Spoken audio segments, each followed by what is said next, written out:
I don't know. What if those people get up to heaven and they're like, look, your sponsor's not in there, so we didn't know you were coming. I don't know. Are you sure? Maybe they Holy Ghosted you. We're sorry. For real, though, you got to go to hell. We're sorry about that. I never saved anybody at all. I was talking to someone who grew up Mormon. I was like, well, you guys were really saving people. And he was like, oh, yeah, baptism for the dead. You guys know what that is? I didn't know. Apparently, in Mormonism, sometimes they will save people after they've died, which really takes the pressure off of saving live people, doesn't it? When you can just go, hey, do you believe in God? And they're like, no. And you're like, that's okay. We'll wait. And then as soon as they're dead, you're like, bibbity-boppity Mormon.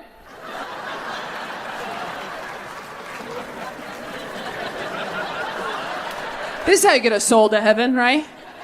Like you're trying to get poop smell out of your hinge date's bathroom. If you're not laughing, you're married, and fuck you, this joke's not for you. Enjoy shitting with the door open. Some of us have to carry matches everywhere. But this last breakup was different for me because this was the first breakup I had gone through since I got on Netflix. And before I was on Netflix, every time I went through a breakup, my friends were very supportive. Like, we're so sorry, we're here for you, it'll get better. Then I got on Netflix and I went through a breakup, and all my friends were like, well... I mean, you have your dream job. So, yeah, all my friends looked at my sad face and went, you can't have it all, bitch. All of them.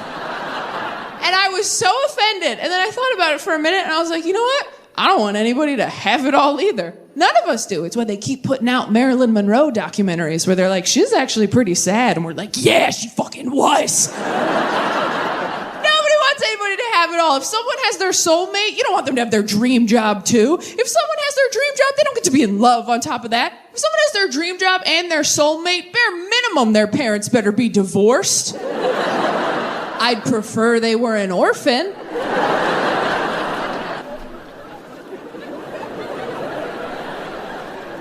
Nobody wants anybody to have it all. When I was a kid, I didn't think you could have it all. When I was a kid, I thought you either got to be hot or have a good personality.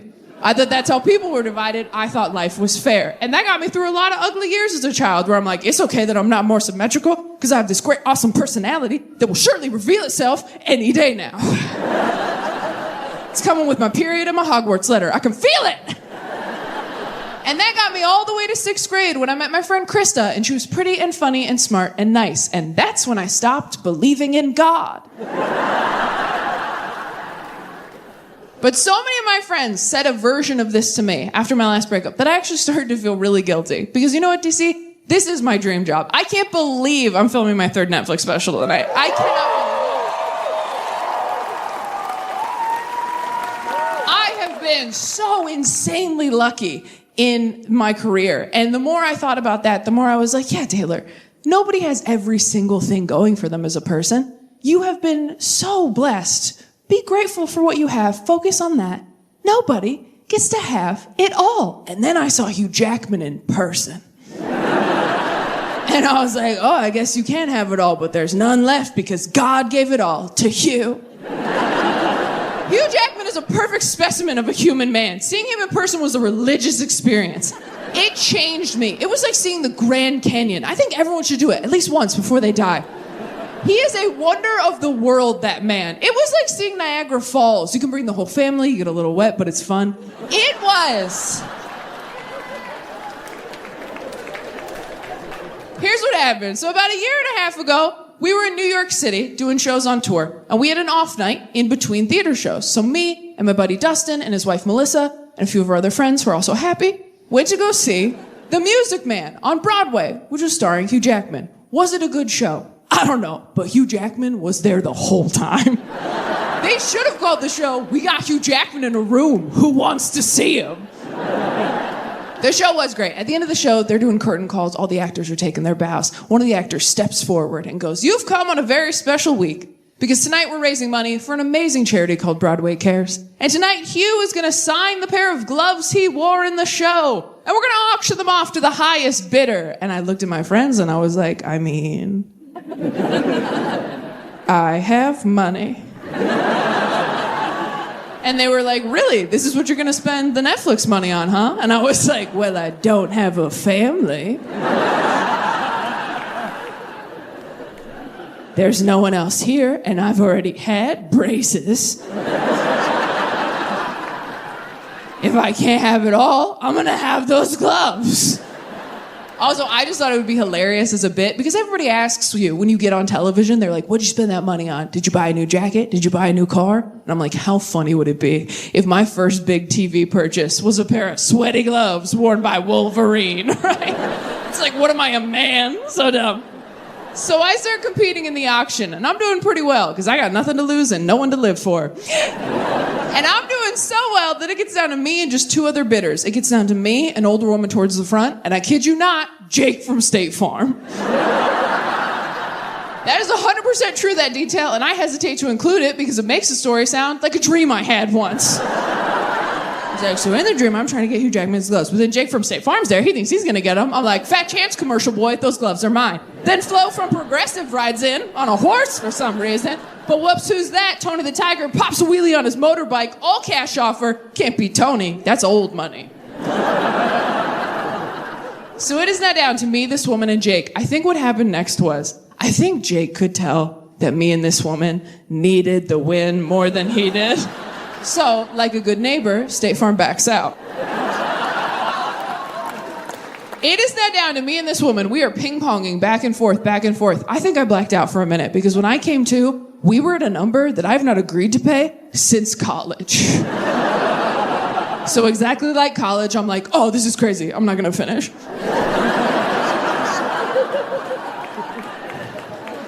As they're about to say, once, twice, sold, the woman in the front, Hugh Jackman, steps forward, stops the auctioneer, and goes, before we end the auction, I just have to say, I am so moved by the generosity of tonight's audience. You know, I have 2 gloves. If I were to sign both of them, would these 2 ladies match each other's bid? And he looked right at me. Now, I've never paid for sex.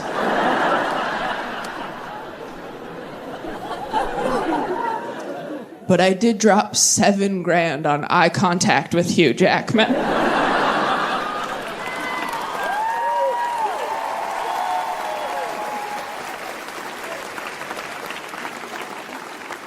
Thank you for clapping. That joke was expensive. They're like, don't worry, it's a tax write-off. I'm like, don't worry, I will make sure that it is. I wish I could tell you that the whole time I was like, it's for charity. But the truth is, I completely forgot till the end. And even then, I was like barely listening. I was too busy talking to the glove, like, Hugh's fingers were inside you. What was that like?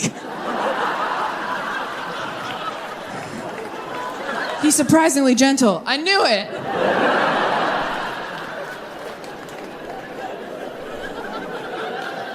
I love telling that story because I can always tell who grew up in church based on who starts laughing at, you know, I have too. You're like, oh, I read the Bible. I know when they're about to cut a baby in half. Wow, I hope my ex sees this. Thank you. Oh my gosh, thank you so much for coming. This is amazing. How are you? Good? Okay, cool. I'm sorry, that was so aggressive. There's so many people. I did not need to single you out that way. I would hate that if someone did it to me. I'm an introvert. Is anyone else an introvert? All right, that was a test and you failed. No introverts ever gone, woo, at any decibel. Real introverts are parked outside going, is it even worth it? I don't know who she is. Here's how much of an introvert I am. Recently, I read a statistic that said in 80% of homicide cases, the killer was someone the victim knew. When I read that, I was relieved. Like, thank God, I don't want to get murdered and meet somebody. Oh, that's a lot for a Friday, getting stabbed and acquainted. Just dump me in the river. Don't introduce yourself, Jeff. So glad you guys are doing well. I'm doing okay. I am halfway through my 20s and I am done with this shit. Oh my God, I'm sick of my 20s. I'm so sick of people telling me to enjoy them. They're not fun. They are 10 years of asking yourself, will I outgrow this or is it a problem? Like, is this a phase or a demon? I just need to know. Like, am I fun or should I go to a meeting? Someone help me. And people get upset when I complain about being young. I had a woman come up to me after a show furious. She's like, you should really appreciate this time of your life because someday you're going to have a family like me and you're really going to miss it. I'm like, where are your kids buried? Holy shit. I'm just trying to get to my car, ghost of Christmas future.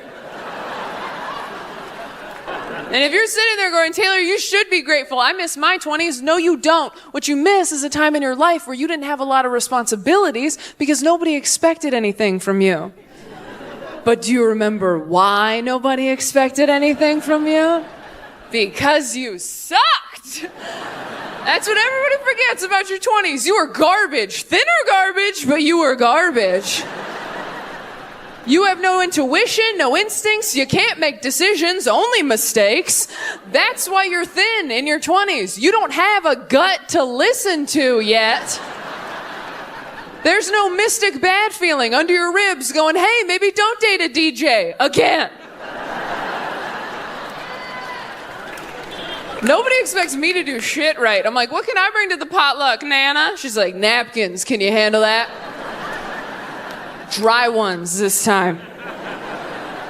And if they say Starbucks on them, I swear to God, Taylor, go to a Dollar Tree. Stop ruining Easter. Grow up religious. A lot of people grow up sheltered, you know? Round of applause. How many people did not get a sex talk in here? Didn't get one. Round of applause. Oh, yeah, see? All right, now round of applause. Who did get a sex talk growing up? Who did get one? You did right here. Do you mind me asking you how old you were? Is it okay that I'm talking to you? I just want to make sure. If I talk to you and you're not into it, that's completely fine with me. I wouldn't talk to a live entertainer either. Do you consent to crowd work? I need a verbal yes, not just a thumbs up. Yes, see? Not that hard. That's how it's done. All right. All right. How old were you when you got the sex talk? 9. Okay. That seems a little early, but also kind of okay. I don't know how tall you were at 9. Right? Were you asking questions, or were your parents just like, it's time? My mom took me for a picnic in the garden. Your mom took you for a picnic in the garden? Fuck you so hard. Are you serious? Your mom took you to a picnic in the garden to tell you the horrors of sex. I'm sorry, I'm having an emotional reaction to that. That's the most beautiful thing I've ever heard. This secret garden sex talk. Holy shit, okay, wow. What's that like, Lorelai Gilmore? Fuck me. So you weren't asking questions or anything. Your mom was just like, it's time. Oh, you were asking questions. See, a lot of people ask questions, and I didn't realize all these kids were so smart. I didn't know we were supposed to be smarter. I never asked any questions when I was a kid, which is so stupid now that I think about it. Because when I was a kid, before I got my period, I had 3 holes, right? I still do. I don't know why I said it like that. I still do, for the record, just for anybody watching. I still always have had, always will have. I mean, I think when you get your tubes tied, do they seal it? Oh, I'm going to Google it. Forget this. This was a tangent. I'll deal with this on my own. But before I got my period, I had 3 holes, and one of the holes wasn't doing anything, right? And I never thought to ask anyone around me, hey, what's this unemployed hole doing between my other 2 holes that are working pretty hard? I just walked around all day like, I don't know, that's my big one. God knows what he's doing. That's where my faith goes. After I saw Music Man, I started calling it my glove compartment, but that is another story. This was my sex talk. So when I was 10, I read what sex was in a book, not planning on it, just kind of like, oh my God, tried to forget. Just assaulted by Judy Blume, quite frankly. And then 2 years later, my dad was driving me home from school, and out of nowhere, he goes, do you know what sex is? And I was like, yeah, Dad, I read in a book. Let's never speak again, right? And he's like, all right, I need you to tell me what it is so I know that you know. My dad made me give him the sex talk. I was like, do you know what it is? He's like, why don't you just tell me what you know, and then I'll tell you what I know. And we'll get to the bottom of this together. I used to ask my parents for relationship advice every time I went through a bad breakup. Don't do that unless you want to learn too much about your parents. I had a terrible breakup in my early 20s, and I remember I was back home. My stepmom was trying to comfort me. She goes, you know, Taylor, there's a guy in my job, so I got HR training. I've never had that before. There's no HR in stand-up comedy. It's the opposite, in fact. They're like, are you harassing people? Great job. Start a podcast. It was fun, that HR training. I learned a lot. Did you know we're allowed to fuck people at work? Did you know that? Well, people from work, you got to take them somewhere else. But I thought everyone at work was off limits romantically. Now, according to Jill from HR, she's like, no, you can date. You just have to tell us if you are. And I go, oh, because then you'll tell our like higher up bosses. And then she goes, no, you just have to tell us. And I was like, who are these sick little freaks in HR who are like, no, you can fuck each other. You just have to tell us everything. Was it good? Do you have photos for the PowerPoint? That PowerPoint was fun. The one where they go through all the different scenarios, ask you, is this appropriate or inappropriate? Spoiler alert, they're all inappropriate. I didn't know that. I thought they were supposed to inspire conversation and debate. No, they're all a pretty clear thumbs down if you know what you're doing. I had my own private HR training, probably because they knew I was the weakest link on set. So they did it during my hair and makeup. So it was me, Deb, and Havana who did my hair and makeup for the show. Jill is going through all the different scenarios, right? She goes, all right, scenario number 1. Kyle tells Sharon on her birthday, doesn't matter how old you get, I would still be down. And he winks at her. Is that appropriate? And we were like, do you have a picture of Kyle?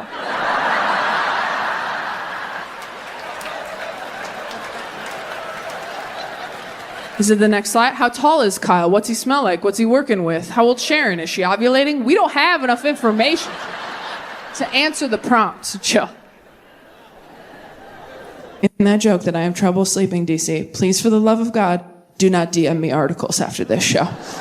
I know you mean well, but I promise you I've read every sleep article out there. 3 ways how to sleep better. It is the same recycled tips over and over and over. Get a light lavender mist to spray on the cold side of your pillow at twilight. What am I, a witch?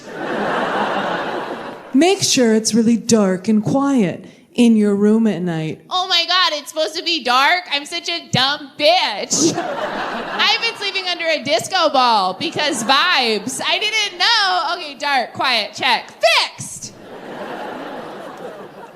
Why not leave your cell phone in a different room at night? Why don't you put your baby outside?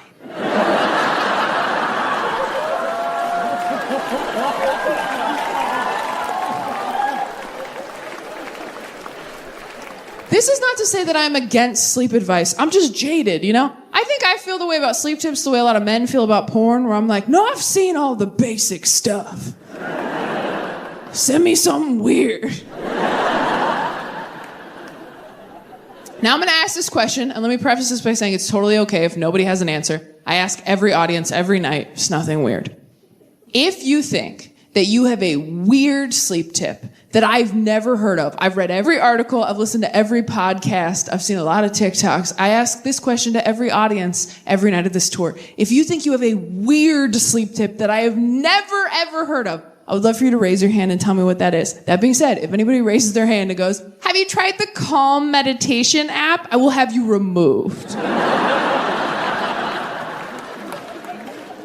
It's okay if no one has one. Does anyone have a weird sleep tip? Oh, we got a confident one right here. What have you got? Masturbate? Bitch, please. You think I haven't tried masturbating? I don't go to sleep, I come to sleep. Next. All right. What else we got? Thanks for playing. All right, what have we got? There's 2 things. Oh.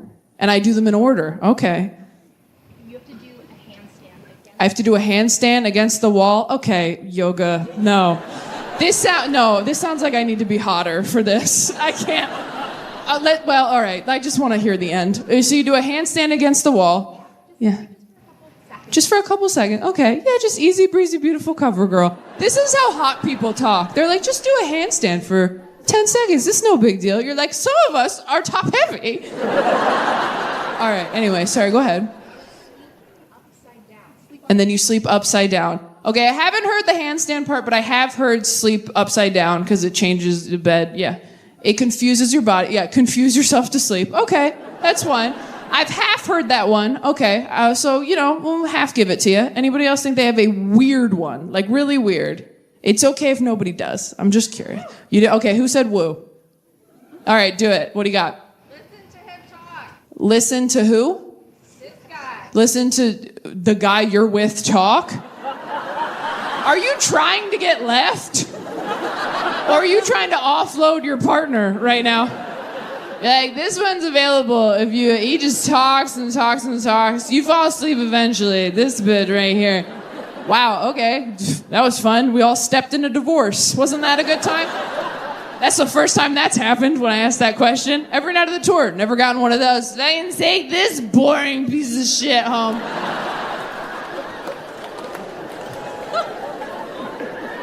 All right, this is the last one. What do you got? Listen to someone's random phone call in the other room. I've listened to my mom have a conversation with my grandma. You eavesdrop on somebody's phone conversation from the other room. You've listened to your mom talk to your grandma. Did you miss the whole part where I said, I am alone? At least the last girl offered me someone. Have you tried falling asleep to the sound of people who love you in the other room? I would that I could. Okay, well, those hurt my feelings. I'm going to tell you the best one I've heard on this tour. Best one I heard on this tour was a few months ago. There was a woman in the front row. She raised her hand. She goes, I have a weird sleep tip. I said, what do you got? She goes, when I can't sleep, I lay on the floor in the kitchen for 10 minutes. And I was like, okay. And then what happens? She goes, then I get back in bed, I go sleep. This poor girl, abusive parents herself. She's like, oh, you can't. I have to be honest, my career is going very well right now.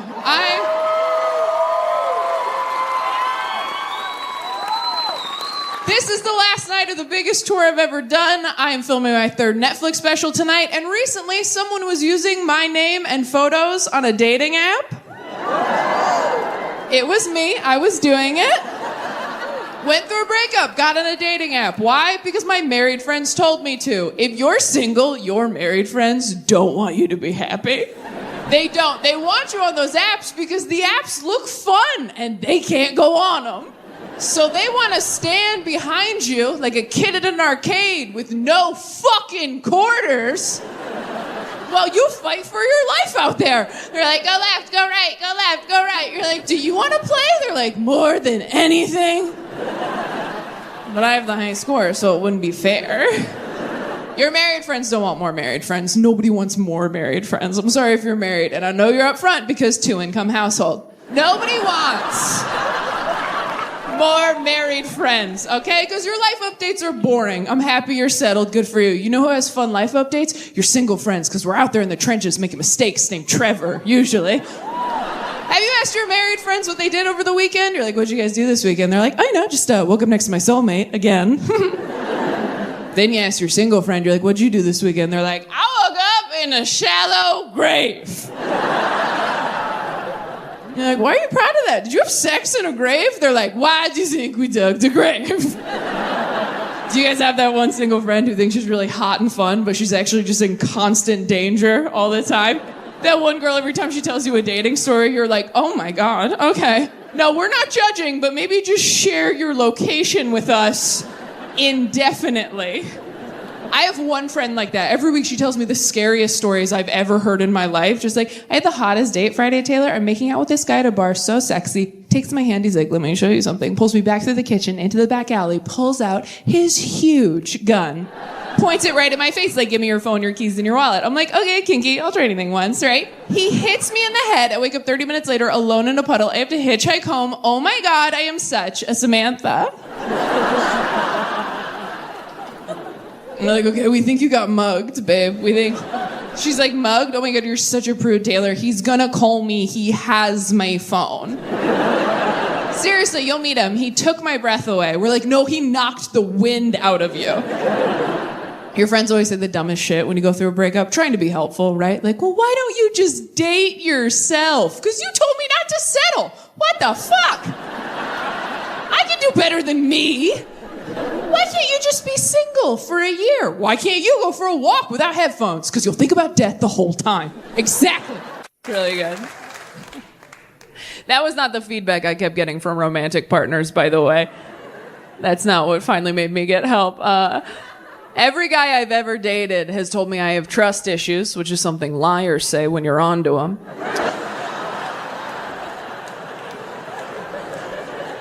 You have trust issues, babe. You have a hot coworker and a locked phone, so.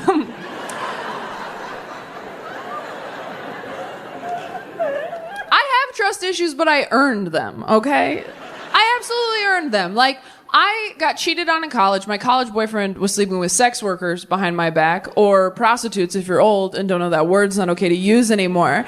Sometimes older crowd members can get confused because they're like, what is a sex worker? Is that what my granddaughter does on Instagram? And you're like, no. She's just hot. That's a FabFitFun box. That's a different thing. Your granddaughter that's not a job. That's not real.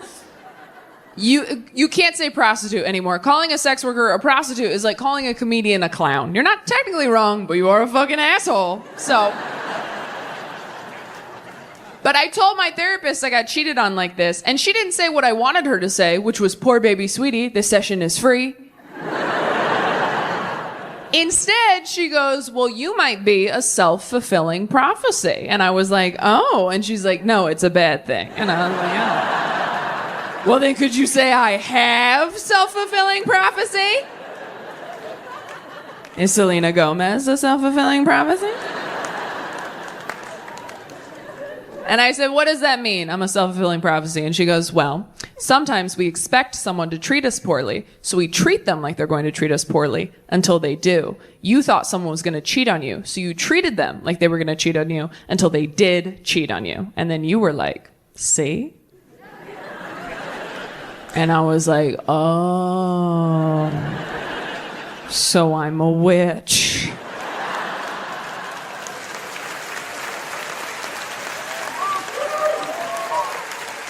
And she's like, ooh, so close, you're a bitch. You gotta... That me, I'm like, whatever, all I heard was Gryffindor!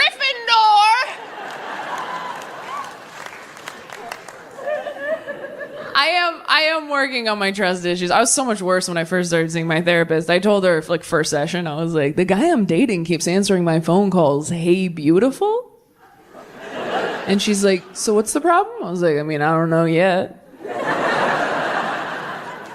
But when I find out who beautiful is, she's like, do you think it might be you? I was like, I'm sorry, I thought we were here to work. I think I'm cute or whatever now, but I was an ugly kid with honest parents, and that shit stays in your bones, all right?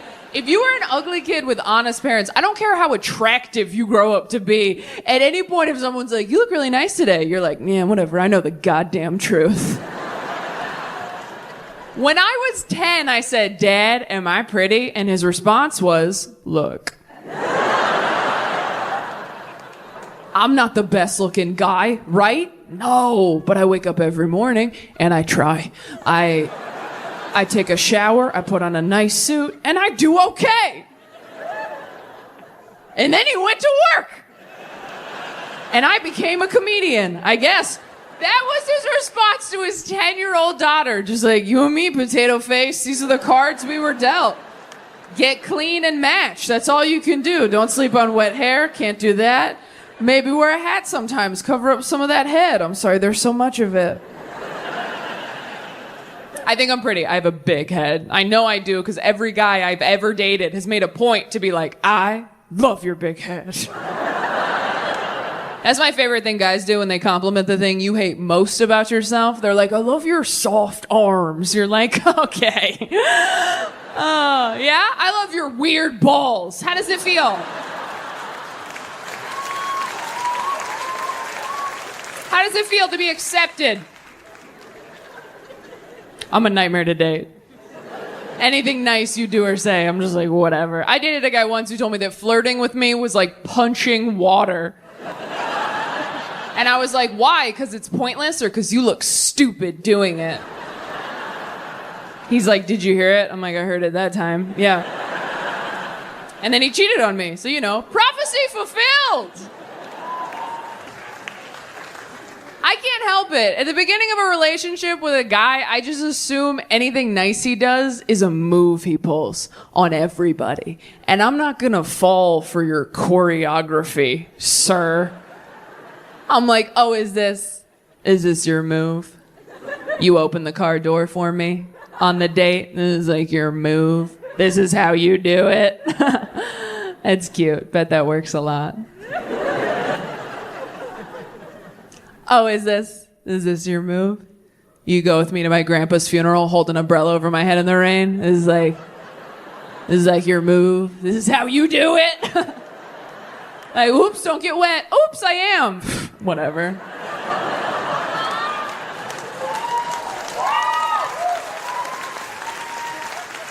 This ain't my first rodeo. I used to have 2 grandpas.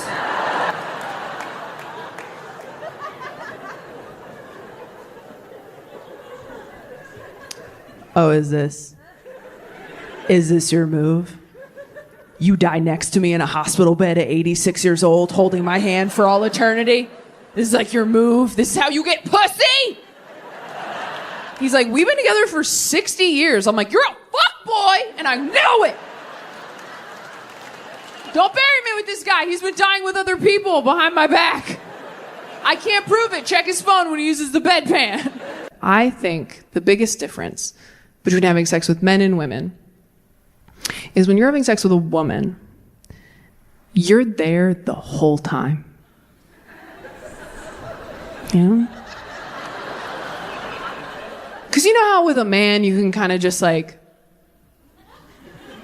not in a traumatic way, just in like a, oh, I'm in the back seat on a road trip, forgot my headphones, let's look at clouds.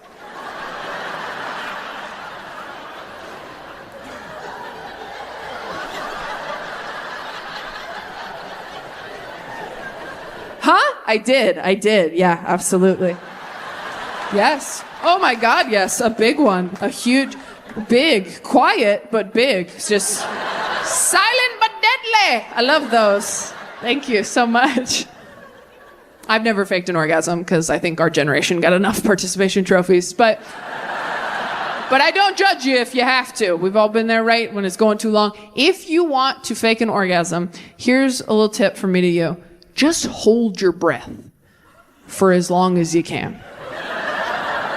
Because then when you're like,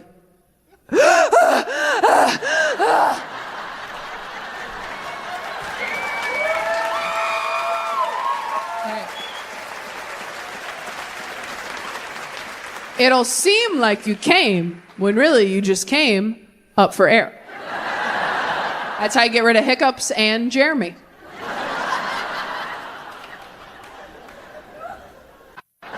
So I can only see her every 6 to 8 months. We got lunch a couple months ago. Our food comes to the table. She immediately sends her food back to the kitchen. Did you know you could do that outside of a film? She did that shit in real life. I go, oh my God, what was wrong with it? She goes, there was a hair in it. One hair. There would have to be a toupee on my lasagna. And even then, I'd be like, I'm so sorry. I should have asked for this without toupee. I understand it's a garnish. It's just sort of triggering in this political climate. But I understand. It looks very natural. Thank you, chef. I'll pick around it. I'm not a casual dater. Here's how not casual I am. I actually got engaged this year. Nope, didn't work out. Context clues. I would have expected better from you, front row. No, it's okay. It's all for the best. Didn't work out, just wasn't the right fit. But man, I learned a lot about myself in the process of getting engaged. First off, I didn't know what a basic bitch I was, who was gonna love being engaged that much. But something happened when that ring went on my finger. Something in my stupid lady lizard brain went... Level completed. And I just kind of floated through Target like, oh, am I better than everybody? What's that? No, I don't need help. Someone loves me. I'll find the towels right after I cancel therapy. I'm all fixed. I wore that ring for 2 months. I never got used to it. It kept getting caught on stuff like sweaters and my freedom. Like, it was cumbersome.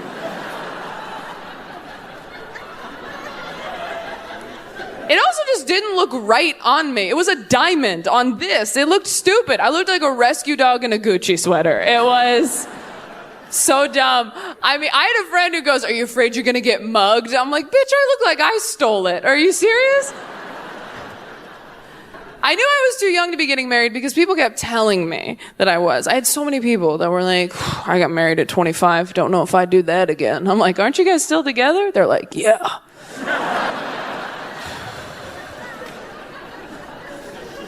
I had a woman at one of my shows yell at me from the audience. She goes, "You should really wait till you're 27 to get married." I said, "Why 27? She goes, "Because that's when your frontal lobe is finished developing in your brain. That's when your brain's done, 27. Yeah, what a mean fact to yell at someone. Just like, "Oh, you think you're happy, Scarecrow? Why don't you wait a beat till the wizard gets you a brain?" I've been drinking since noon. Make me laugh.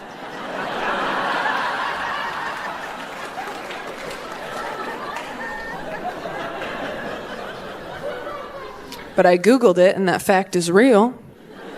And that fact is proof that God is a man, because who else would finish your boobs years before your brain? That's bullshit. You're telling me no one up in heaven's like, "Hey, God, are you going to finish the brain today? Because you keep putting it off, and it seems important." He's like, "This is important!"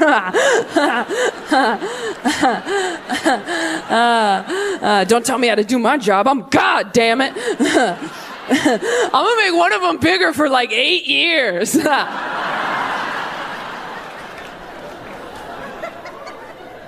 I'm sorry if you love God, that's what he's like. I don't think I'm smarter than religious people. I hate it when atheists talk down to anyone who believes in God. I've believed a lot of stupid shit in my life. God's not even top 3, okay? I've believed tall guys. He plays guitar, he must be nice. I'm dumb, all right? When my religious family members talk about God, like, "God got me through the hardest years of my life," I'm like, shit, that's how I talk about Gilmore Girls. Like, I'm an idiot. And I capitalize those G's. I make sure every time. That's right. Yeah. But I have a lot of Christians in my life. A lot of people praying for me, which I try not to take personally. You ever have someone say they're praying for you and you don't know what they're referring to? They're like, "Hey, I just want to let you know I'm praying for you." What?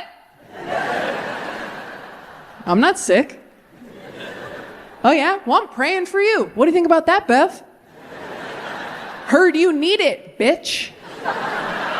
She's like, "No, God's just been putting you on my heart lately." Well, tell God to scrape me off your heart, because I'm doing awesome, okay? I don't know what you heard in the church parking lot, but that was a family matter, Bev. I'm gonna tint the van windows.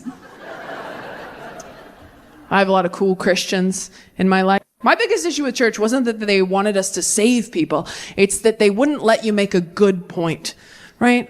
Anytime you were growing up in church, you were like, "Well, you have to admit, it was pretty messed up when God did this in the Bible." They'd be like, "Well, that was the Old Testament, you know? That was before God stopped drinking. Like, that was a different guy.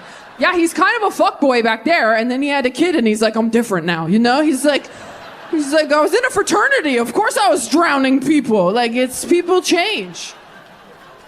Anytime you had an unanswerable question at church, they always said the same thing. They'd go, "That's a great question, and we can ask God that when we get to heaven."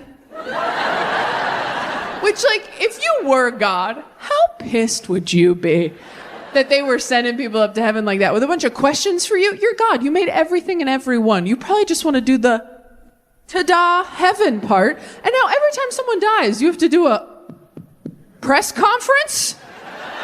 Every time someone dies, you're like, "Hey, welcome to heaven." They're like, "Okay, but first, God, when a kid dies, right, and they didn't say the prayer and they didn't get saved, that's an automatic heaven, right, God? You wouldn't send a kid to hell, right, God? Right, God? Right, God? Right, God?" And God's like, "Fucking real."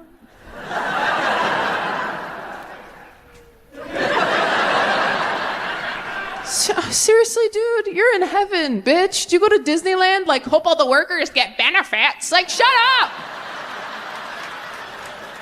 You are a killjoy. Yes, the kids are in heaven. We muted the kids so we could all enjoy heaven, but yes. That's a dark one. I know, that's a dark one. I have a dark sense of humor, partially because I grew up in church. Church is a dark place. Every Sunday, you go to a big room where the underlying message is, won't it be great when we all get to be dead with daddy? That's church. Can't wait to be dead with dada. That's church. But I can't blame church entirely. When I was 8, I was like, the only people I know with dead moms are Disney princesses. So like, this sucks, but am I about to get hot? Then I hit puberty and I was like, oh no, I guess God just hates me right now. That's a bummer. That's a joke. God doesn't hate anybody, all right? Not anymore. But have you read the Old Testament? Holy shit. The Old Testament is my favorite Taylor Swift album. It is banger after banger. Just like, you don't believe in me? Snakes! Look what you made me do. I'm a 20-something white woman. Obviously, I'm going to compare T Swift to the Lord, all right? She is the only God I still believe in, all right? I don't see God revamping his old shit, and let's be honest, he probably should, because the people who own it now suck.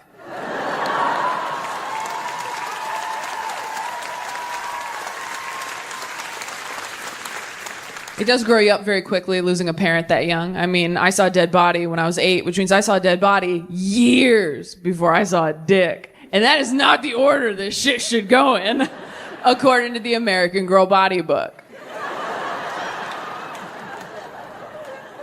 Although maybe it should be, because you know what's crazy? A dick, way more traumatizing than your dead mom. Oh my God, it's so much worse. I saw my mom, I was like, that lady used to make me snacks, now she's very still. I saw a dick for the first time, I was like, oh my God, who took Jabba the Hutt's eyes? You have done nothing for me. No, I didn't say Beetlejuice even one time. I haven't seen that many dicks, and I don't want to see any more. And it's nothing against men. I'm attracted to you for some reason. But I swear to God, every time you see a new dick, there's an adjustment period, isn't there? Just a real quick, like, and we're back in it. All right. I have stayed in relationships too long because I just wasn't ready to see a fresh one. I just couldn't wrap my head around it, literally or figuratively. I just didn't have it in me. Couldn't have it in me. And I don't care how many dicks you've seen. Every time you see a new dick, it feels like jumping into a cold pool. Just like, whoa, all right, let me just swim around, get used to this one. Okay, all right, this one's deeper than the last one, but that's okay. That's all right. This is why we take our arm floaties, you know, for moments like these. Okay. Just control your breathing. Hot girl summer, bitch. You can do it. I think of the genitalia options available, I think dicks seem friendlier, you know? They're up, they're happy to see you, they're wagging. I've never had sex. It's like a front tail, right? What? I'll Google it, it's fine. It's all speculation. I've never seen a vagina, not in my own, I'm a Christian. But from what I hear, it is very spooky down there. It's just a dark, spooky hole. Like, a hole? I'm sorry, what? Every time someone fingers me, I'm like, you are very trusting, sir. Because I don't even know where that goes. That might be where I keep the bipolar. That might be where it has been. Actually, if you see any, could you scrape it out? Could you?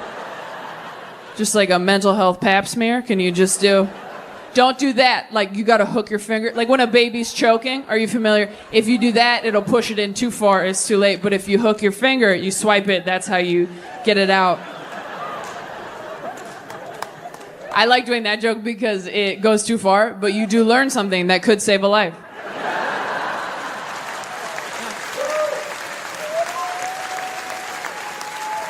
I just love the idea of years from now, someone being like, if it weren't for that dick joke, my niece would not be here.